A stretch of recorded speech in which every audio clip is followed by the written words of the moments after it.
ओम या देवी सर्वभूतेषु विद्यारूपेण संस्थिता नमस्तस्यै नमस्तस्यै नमस्तस्यै नमो नमः। अखण्डमण्डलाकारं व्याप्तं येन चराचरं तत्पदं दर्शितं येन तस्मै श्री गुरुवे नमः। गुरुर्ब्रह्मा गुरुर्विष्णु गुरुर्देवो महेश्वरा गुरुः साक्षात् परं ब्रह्म तस्मै श्री गुरुवे नमः। सहनाववतु सहनौ भुनक्तु सह वीर्यं करवावहै तेजस्विनावधीतमस्तु मा विद्विषावहै। ओम शांति शांति शांति। ओम बराबर रूप में उपस्थित प्रिय आत्माओं, आज हमारे लिए वास्तव में बहुत सौभाग्यशाली दिवस है कि हम माँ सरस्वती शारदा को समर्पित है बसंत पंचमी का पावन अवसर, और फिर उस अवसर पर नन्हे मुन्ने बालकों के द्वारा जो कुछ विद्या, जो कुछ भी सांस्कृतिक गतिविधियां वो वर्ष भर में सीखते रहे, उसको अपने माता पिता के सम्मुख प्रस्तुत करने का जो अवसर मिला है, ये बच्चों के जीवन में वास्तव में एक बहुत बड़ी उपलब्धि रहता है। छोटे छोटे बच्चे अपनी अध्यापिकाओं के साथ एक अलग वातावरण में अलग प्रकार के कॉन्फिडेंस के साथ वो रहते हैं, और घर में जब बच्चे होते हैं तो माता पिता और अभिभावकों के पास वो किसी अलग प्रकार की भावनाओं के साथ रह रहे होते हैं। और ये जब वार्षिक कार्यक्रम होता है तो सबसे बड़ी परीक्षा बच्चों की होती है, क्योंकि उनके सामने उनका एक फॉर्मल स्ट्रक्चर वाला विद्यालय का वातावरण भी खड़ा होता है, और साथ ही साथ एक इनफॉर्मल और घरेलू वातावरण माता पिता का, अभिभावकों का साथ। तो उन दोनों ही वातावरणों के अंदर सामंजस्य बैठा पाना, ये तो बड़े बड़े लोग फेल हो जाते हैं, और फिर ये तो नन्हे नन्हे बच्चे हैं, ये कितनी चतुराई के साथ और कितनी सुगढ़ता के साथ, ये कितने कौशल के साथ अपने फॉर्मल और इनफॉर्मल दोनों स्वरूपों को, लगभग 2.5 साल के बच्चे बता रहे थे कि जो सबसे छोटे वाले आए, तो 2.5 साल के बच्चे जो हैं वो अभी तो इतना भी सीख नहीं पाते कि खाने पीने की और अपनी साधारण गतिविधियों की सूचना भी दे दें, तो भी बहुत परिश्रम किया है मेरी अतीव लाडली श्रीमती मोनिका जी, और उनके पति देव हैं श्री मोहनलाल जी। ये लगभग 30 वर्षों से हमारा इनके साथ परिचय है, और परिचय के पश्चात फिर एक बार इनका मन हुआ कि मुझे भी डिप्लोमा इन एजुकेशन करना है। तो एलिमेंट्री एजुकेशन के जो सैद्धांतिक पक्ष है वो इन्होंने हमारे ब्रह्मर्षि कॉलेज ऑफ एजुकेशन में पढ़ते हुए तो सीखे ही हैं, और उन्हीं को व्यवहारिक रूप में उतारने के लिए जो इनका ये संकल्प हुआ कि जो कुछ मैंने सिद्धांत पढ़े थे पुस्तकों में, और उस डिप्लोमा की अवधि में जो कुछ भी मैंने सीखा था, लगभग 4 महीने के लिए उस समय इनको सरकारी विद्यालयों में, अन्यत्र विद्यालयों में ट्रेनिंग के लिए भी भेजा जाता था, और फिर उस ट्रेनिंग की परीक्षाएं होती हैं, और आर्ट एंड क्राफ्ट का काम वहां इतना खूब सिखाया जाता है। तो कई जो अकर्मण्य बच्चे होते हैं, आलसी, वो कहते हैं भाई ब्रह्मर्षि कॉलेज में मत जाओ, वहां काम खूब कराया जाता है। लेकिन वो जो काम ज्यादा करवाया जाता है, जो खूब अनुभव करवाया जाता है, उसका फल फिर मोनिका जी के रूप में समाज के लिए फलदायी हो जाता है। ये आप देख रहे हो कितनी सुंदर सुंदर यहाँ जितना भी डेकोरेशन करी गई है, ये इन्होंने अपने हाथ से खुद बनाया है। ये बना कैसे पाई? क्योंकि उसको पहले सीख रखा था। ठीक इसी प्रकार से आज हम एक छोटे प्री स्कूल जिसको कहते हैं ना, किड्स किंगडम है, अर्थात ये तो बच्चों का अपना ही एक राजतंत्र है यहाँ पर। तो इस विद्यालय के अंदर, ये विद्यालय कहूं या मैं क्या कहूं, इसको प्री स्कूल कह दिया जाता है। विद्यालय में जाने की तैयारी का ये आंगन है। इस प्रकार से सरकार ने आंगनवाड़ी नाम की एक संस्था को खड़ा किया ठीक उसी के समकक्ष जो है, यदि आप में से कोई भी हिम्मत करे कि नहीं, मैं अपने ही बच्चों को नहीं, अपने आस पड़ोस के भी 20, 50, 100, 200 बच्चों को ऐसे संस्कार दे सकती हूं, तो फिर उसको आगे आना चाहिए। और मोनिका जी ने हिम्मत करी। इनके जीवन के अंदर एक बहुत इस प्रकार का समय आ गया था जिसमें मां होने के नाते एक महिला अपनी सारी हिम्मत हार जाती है, लेकिन फिर भी इनके ऊपर विराटनगर के हनुमान जी की बड़ी विशेष कृपा रही, क्योंकि इनके पति देव ने, इनके देवर जी ने, इनके पूरे परिवार ने, इनके ससुर जी ने वहां बहुत सेवाएं दी हैं। वहां ये दशकों से जुड़े हुए हैं और हनुमान जी की सेवा में परिवार सदा खड़ा रहा। तो उनकी बड़ी असीम अनुकंपा है, अहेतुकी कृपा है कि उन्होंने जिस वस्तु को लिया था उसी को नन्हे पगों से फिर इनकी गोद में वापस भेज दिया। ये उसकी लीला है, वो जानता है क्या हो रहा है और क्या होने वाला है। इसमें मनुष्य की बुद्धि तो काम नहीं करती है। इसलिए मेरा भी हृदय आज बड़ा भावुक हो रहा है और ये बड़ी कर्मठ है, बड़ी हिम्मती है। इस हिम्मत के साथ इन्होंने अपने उस दुख को जो है उसको बिल्कुल भगवान के चरणों में विलीन करके एक नई ऊर्जा अपने अंदर भर ली कि मैं हार नहीं मानूंगी। इस प्रकार से जीवन में मुझे हारना नहीं है। और आप सबका जो प्यार भरा सहयोग इनको मिलता रहा। मैं देख रही थी कि कुछ माताओं ने आकर के भी बड़ी सुंदर परफॉर्मेंस दी है, चाहे वो हरियाणवी नृत्य हो, पंजाबी डांस हो, चाहे वो क्लासिकल वाला था। माताओं की ऊर्जा देखने में बड़ी अद्भुत लग रही थी। इनके बच्चे यहाँ पर पढ़ते हैं तो माताओं ने कहा कि हमारे बच्चों के साथ साथ हमारा भी हो जाए। तो ये आप सबके लिए एक बार जोरदार ताली होनी चाहिए। और या यूं कह लो कि ये हमारी मोनिका जी का प्यार है जिसने बच्चों के साथ साथ उनके अभिभावकों को भी अपने प्यार की डोरी से बांध रखा है। और ये प्रेम का वातावरण, वात्सल्यमयी वातावरण के अंदर ना जाने कब हम अपने बच्चों के बुद्धियों के अंदर ज्ञान के और शिक्षा और दीक्षा के बीज अंकुरित कर देते हैं। वास्तव में शिक्षा का एक आधार स्तंभ होता है, वो है प्रेम और वात्सल्य। जैसे एक गाय अपने वत्स अर्थात बछड़े को चाटती भी, उसकी गंदगी को चाट चाट के साफ करती है गाय। जानते हो ना, गाय के बछड़े को गंदगी लगी हो तो गाय उसको चाट करके उसको स्वस्थ करती है, साफ सुथरा करती है। तो हमारे यहाँ उसको वत्स कहा जाता है और गाय की जो ममता है उसी को वत्सलता कहते हैं। वात्सल्य से ऊपर कोई ममता का मिला ही नहीं ठिकाना, इसलिए हमने उस वत्सलता को, उस वात्सल्य को ही अपना लिया। वास्तव में जब हम अध्यापक का रोल अदा कर रहे हो, चाहे वे माता पिता ही क्यों न हो, ध्यान देना जरा इस बात पर, माता और पिता भी एक प्रकार से अध्यापक ही हैं। सबसे पहला गुरु कौन है? जरा शांत हो जाइए, इधर व्यवस्थापक जो लोग हैं ध्यान से सुनने वाली बात है। सबसे पहला गुरु कौन है ये बताओ? मां ही है ना। और जब जिस समय ये पूछा गया कि गुरु तो चलो मां है, ये तो आप सब जानते हो।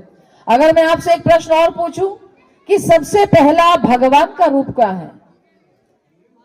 को वा देवः, ऐसा है हमारे वैदिक साहित्य में हमें एक प्रश्न मिलता है जहां शिष्यों ने गुरु से पूछा को वा देवः, देव कौन है अर्थात ईश्वर का रूप कौन है? सबसे प्रथम ईश्वर की अभिव्यक्ति, ईश्वर का रूप जो हमारी समझ में आता है वो कौन है? तो उस समय पर उत्तर क्या मिला है? हमारे उस वैदिक साहित्य में उत्तर सबसे पहले क्या है? मातृ देवो भव। मां ही सबसे पहला भगवान है, मां ही ईश्वर का रूप है। और उसके पश्चात फिर पूछा गया को वा देवः, मां तो ईश्वर है स्वीकार कर लिया, और बताइए और कौन कौन ईश्वर का रूप है? तो दूसरे नंबर पर किसका नाम आता है? पितृदेवो भव, पिता ही ईश्वर है।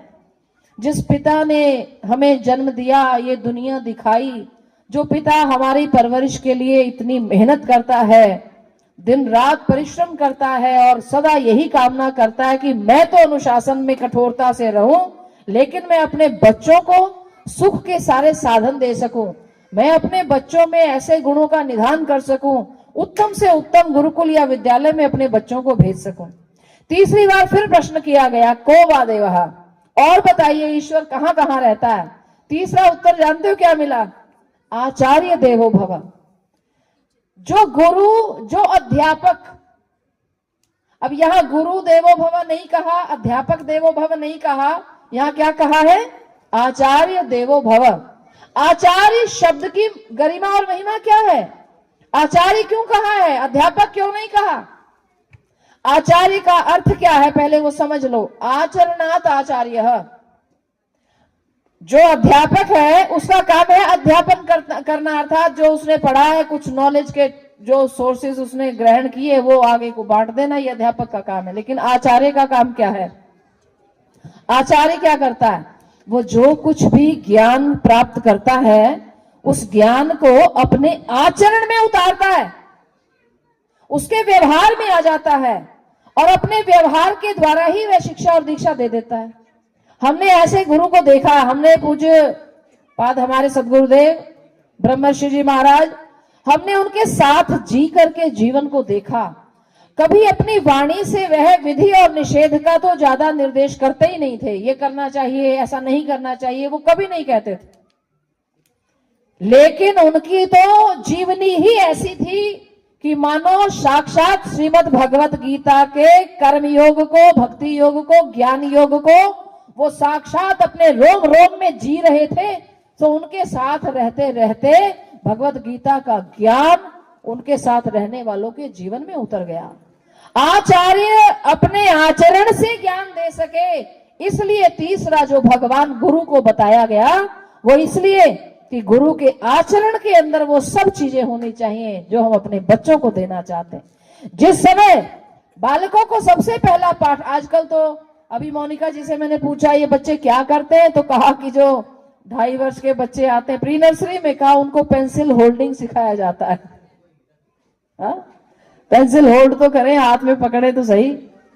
और उसके पश्चात कहा, उसके पश्चात आड़ी और टेढ़ी, पहले स्ट्रेट लाइन, फिर टेढ़ी लाइन इधर, फिर टेढ़ी लाइन, यही सिखाते हैं ना। सबसे पहली शिक्षा यहीं से प्रारंभ होती है ना। लेकिन मैं आपको एक उस काल की घटना बताती हूं जिस समय कौरव और पांडव नाम के भारतवर्ष के बड़े महान उच्च गुरुकुल के राजकुमार जो थे वो शिक्षा लेने गुरुकुल में गए। और जब वे गुरु के सामने बैठे हुए थे तो गुरुदेव द्रोणाचार्य जो थे वो बैठे हुए गद्दी पर और सामने ये 105 विद्यार्थी बैठे थे। उनकी शिक्षा और दीक्षा का आज पहला दिन था, फर्स्ट डे ऑफ देयर, जिसको हमारे यहाँ विद्यारंभ संस्कार कहते हैं। विद्यारंभ भी एक संस्कार होता है। उस दिन बच्चों को मीठा कुछ खिला करके, पीले मीठे चावल खिलाए जाते हैं, तिलक पीला लगाया जाता है और उनको पहला अक्षर जो ज्ञान का दिया जाता है वह ज्यादातर ओमकार शब्द उनकी जीवा के ऊपर शलाका से भी लिखते हैं। सोने चांदी की एक सलाई होती है, उससे शहद के साथ उनकी जीवा पर ओम लिखा जाता है और गुरुजी उनके कान में 3 बार ओम का उच्चारण करते हैं। तो ओम के नाद से उनकी शिक्षा प्रारंभ होती है। अब बात आई पहला पाठ पढ़ाने की। तो पहला पाठ क्या पढ़ाना था? आपको याद है पहला पाठ कौन सा था? गुरुजी ने 2 शब्द बोले और वे 2 शब्द सारे शिष्यों को उनके पीछे दोहराने थे। शब्द तो बड़े आसान थे, बच्चे तो आजकल बोलना तो 2-2.5 साल में बोलना तो सीख ही जाते हैं। तो पहले 2 जो शब्द बोले गुरुदेव ने वो कौन से बोले, याद है आपको? क्या कहा? सत्यम वद। अब आप सब बोलिए मेरे साथ। उस समय पढ़ाने की प्रक्रिया ये होती, एक बार गुरुजी बोलते थे, 2 बार शिष्य बोलते थे। तो आज बसंत पंचमी तो है ही, तो चलो ये भी लाभ उठा लें, जो बड़े हैं ना उनका भी विद्यारंभ हो जाएगा। मैं एक बार कहूंगी, आप पीछे 2 बार दोहराएंगे, ठीक है? दोहराएंगे तो सभी कहेंगे सत्यम वद। तो इस प्रकार से पहला पाठ संपन्न समझा जाता था। अब गुरुदेव ने जब कहा सत्यम वद तो सारे बच्चों ने खूब किलकारियां भरते हुए सत्यम वद कह दिया। लेकिन जो उन सारे राजकुमारों में सबसे ज्येष्ठ थे, सबसे बड़े थे, वो कुछ बोले ही नहीं, वो मौन बैठे रहे। और उनका नाम क्या था? युधिष्ठिर। अब युधिष्ठिर सबसे आगे बैठे हैं, बोल ही नहीं रहे। तो गुरुदेव को संकोच होने लगा, पास में बुलाया, बेटा इधर आओ। अरे आप सबसे बड़े हैं, आप ज्येष्ठ हैं, छोटे भाइयों ने तो बोल दिया, आप भी बोलिए ना। तो इस प्रकार से सिर लटका करके युधिष्ठिर ने कहा, गुरुदेव मुझे यह पाठ अभी स्मरण नहीं है, मैं आज अभ्यास करूंगा, फिर कल सुना पाऊंगा। तो गुरुदेव ने कहा ठीक है, कोई बात नहीं, बच्चे मूड के भी होते हैं, चलो कल सुनाना। अब महाराज कल कल कल कल करते करते 1 वर्ष बीत गया और सारी की सारी कक्षा वहीं की वहीं खड़ी है, सत्यम वध से आगे पाठ बढ़ ही नहीं रहा। अब गुरुदेव को एक दिन क्रोध आया, कहने लगे, अरे युधिष्ठिर, ये साधारण सा पाठ है और तुम बता नहीं पा रहे हो, और इसके आगे की विद्या तुम कैसे ग्रहण करोगे, मुझे तो यह समझ में नहीं आता, इसमें कठिनाई क्या है। तब युधिष्ठिर ने कहा, गुरुदेव ये सत्यम वध का जो पाठ आपने मुझे पढ़ाया है, ये मैं वाणी से कहूं तो मैं पहले ही दिन उच्चारण कर देता, लेकिन मैं क्या करूं गुरुदेव, ये अभी मेरे आचरण में पूरी तरह उतरा नहीं है। जिस दिन मेरे मन से, वचन से, कर्म से मैं सत्यवादी हो जाऊंगा, मैं उसी दिन कह पाऊंगा कि मैंने आपका पाठ याद कर लिया है। और फिर यही युधिष्ठिर थे जिनके लिए इस संसार के अंदर ये डंका बज गया कि युधिष्ठिर कभी भी किसी भी परिस्थिति में असत्यवादन नहीं कर सकता है। तो शिक्षा का आधार पहले गुणों का आधार हुआ करता था, बच्चे में गुण भरा जाए सो शिक्षा और दीक्षा कहलाती थी। आज के समय में बहुत भारी परिवर्तन आया है। अंग्रेजों ने भारत को जब छोड़ करके, जब अंग्रेज आए थे तब तक हमारे पास यही वाली शिक्षा थी, गुणों का आधान और निधान, ये हमारी शिक्षा का आधार था। अंग्रेजों ने आकर के किस प्रकार से, पहले मुगलों ने और फिर अंग्रेजों ने हमारी सारी पद्धति को किस प्रकार से नष्ट और भ्रष्ट किया है, वो सब आपने इतिहास में पढ़ा है। और जब अंग्रेज छोड़ करके गए तो वे बड़े चतुर और चालाक थे, और वे जानते थे कि यदि ये दोबारा अपनी पुरानी शिक्षा पद्धति पर लौट गए तो ये बहुत शीघ्र ही सारे विश्व पर राज करने वाले फिर से विश्व गुरु ये बन जाएंगे। इसलिए वो जाते जाते इस प्रकार की शिक्षा पद्धति हमारे सिर पर थोप करके गए कि ये केवल और केवल अक्षर ज्ञान प्राप्त करें और सूत्र के रूप में ये कुछ pieces, bits and pieces of knowledge इकट्ठा करें और परीक्षा के नाम पर ये उसका वमन कर दें, कागज पर लिख दें और फिर सब भूल भाल जाए। आप में से यदि मैं किसी को भी ये बात पूछ लूं ना कि आपने ये बात जो है, आज आप 7वीं कक्षा में पढ़ने वाले किसी बच्चे को पूछो 6ठी कक्षा का सूत्र, तो वो जानते क्या कहेगा, वो पिछले साल था जी, वो हम भूल गए। पिछले वर्ष की शिक्षा को भूल जाना, ये जन्मदिन पर मोमबत्तियां बुझा बुझा करके ये संस्कार दिमाग में बैठ गया, ये दिमाग इतने खराब हो गए कि जो पिछले साल पढ़ा था उसे भूल जाना चाहिए। घर के माता पिता ये कहते हैं कि बच्चा आप कितना पढ़े, अरे आप जानते भी हो एक जो बच्चा होता है ना 2 वर्ष के बाद या कह लो 6ठे महीने से बच्चे का ब्रेन जो होता है उसकी इतनी गति तेज होती है कि वह हजारों किलोमीटर पर आवर की स्पीड से ब्रेन चलता है बच्चे का। ये तो 35 वर्ष के बाद आकर के ब्रेन की गति बाधित होनी शुरू हो जाती है। बुद्धि की जो गति है वो विस्मृतियां, भूल जाना, ये सब शुरुआत 35 साल के बाद होती। बालक की बुद्धि के अंदर इतनी ज्यादा असीम शक्ति है कि इसके अंदर आप कम से कम 50,000 लाइब्रेरीज की पुस्तकों का ज्ञान भी भर दो ना, वो भी उसमें सुरक्षित रहता है और बहुत तरकीब से रहता है, बहुत कायदे से रहता है, बहुत अनुशासन से। जहां से कुछ पूछो वे वहीं से उत्तर देगा। विज्ञान की बात करोगे उसकी विज्ञान की पुस्तक खुल जाएगी, उससे अंग्रेजी में बात करोगे उसका अंग्रेजी का खुल जाएगा लाइब्रेरी का कोश। आप उसके साथ किसी और फिलॉसफी की बात करोगे उसका फिलॉसफी का कोश खुल जाएगा। बच्चे का दिमाग इतना तेज होता है। आप अपने बालकों को जानबूझ करके कुंठित क्यों बनाना चाहते हो? जो माताएं अपने बच्चों का रात के 10 बजे तक भी होमवर्क ही नहीं करवा पाती हैं क्योंकि वो स्वयं आलस और प्रमाद से ग्रसित है, क्योंकि वो स्वयं ही शिक्षा के प्रति उतनी समर्पित नहीं है, और फिर रात में 10-11 बजे जब बच्चा ऊँगने लगता है तो वो बच्चे का हाथ अपने हाथ में पकड़ती है और अपने हाथ के बल से जल्दी जल्दी टेढ़े मेढ़े उसका होमवर्क कर देती हैं। और फिर ये सोचती हैं कि हमने बहुत बड़ा किला जीत लिया। आपने जीता कुछ नहीं है, आप तो जीती हुई बाजी हार गए हो। जिस दिन एक माता ने अपने बच्चे का हाथ पकड़ के काम करवा दिया और बालक में ये संस्कार भर दिया कि किस प्रकार अध्यापकों को छला जा सकता है, उस दिन जीती हुई बाजी हार जाते हो। आप अपने ही बच्चे को अपाहिज बनाने का कार्यक्रम शुरू कर देते हो। इसलिए ये बड़ा सावधानी से चलने का मार्ग है। गृहस्थ बने हो, आपके घर में भगवान की दया से बच्चे आए हैं, तो याद रखो ये बच्चे साक्षात भगवान का रूप ही आए हैं। अब इनके साथ आप लोग, जिन माता और पिता को भगवान का दर्जा दिया गया, जिन माता और पिता को देव कह के संबोधित किया गया है, मातृदेवो भव पितृदेवो भव, यदि आपने फिर देवताओं वाला कोई गुण ना किया और दानवों वाले गुण करने लग गए, तो क्यों अपनी गरिमा से भी गिरते हैं और क्यों शिक्षण की इस पद्धति को हम बदनाम करते हैं। इसलिए आशीर्वाद तो तब मिलता। आशीर्वाद क्या चीज है? आशीर्वाद वो चीज है जब आप सही मार्ग पर चलते चले जाओ तो ऊपर वाले हाथ खींचना शुरू कर देते हैं। और जब ऊपर वालों को ये पता चल जाए कि ये मामला गड़बड़ है, सब हेरा फेरी चल रही है, तो फिर एक अंग्रेजी की बहुत सुंदर कहावत है, God helps those who help themselves. जो अपनी स्वयं मदद नहीं करते, जो स्वयं अच्छे राह पर चलता नहीं हो, वह दूसरों का पथ प्रदर्शक कैसे बन सकता है। इसलिए माता पिता गुरु अभिभावक में नाना नानी दादा दादी बुआ मौसी चाची ताई ये सब अभिभावकों में आ जाते हैं। इनको भी हम सेकेंडरी पेरेंट की कैटेगरी में ही रखते हैं। हम तो अध्यापक को भी सेकेंडरी, जब ये पढ़ती थी तो इनको याद होगा, मैं हमेशा एक बात कहती थी, आप अध्यापक नहीं बनने जा रहे हो, आप सेकेंडरी पेरेंट बनने जा रहे हो, आप सेकेंडरी गॉड बनने जा रहे हो।